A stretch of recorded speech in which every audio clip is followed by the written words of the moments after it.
বাবা কেমন দরদি হয়, বাপ কেমন দরদি হয়। এই অবস্থায়ও ছেলেটা পানিতে হাবুডুবু খাইতেছে, আর বাঁচার সুযোগ নাই। কিন্তু তবুও নূহ আলাইহিস সালাম বাপ, তার কলিজা মানে না।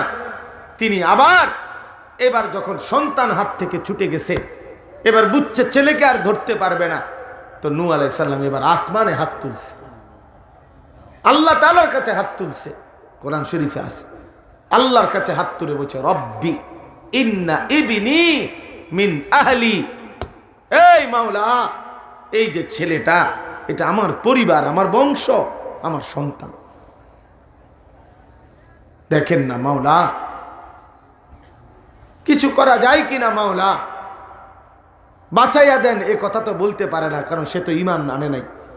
কিন্তু এতটুকু আবদার করছে, আল্লাহ আমার ছেলে, ইন্না ইবনি মিন আহলি, সন্তানে না আমারে চিনল না মাওলা, আমি সন্তানকে ভুলি কেমনে?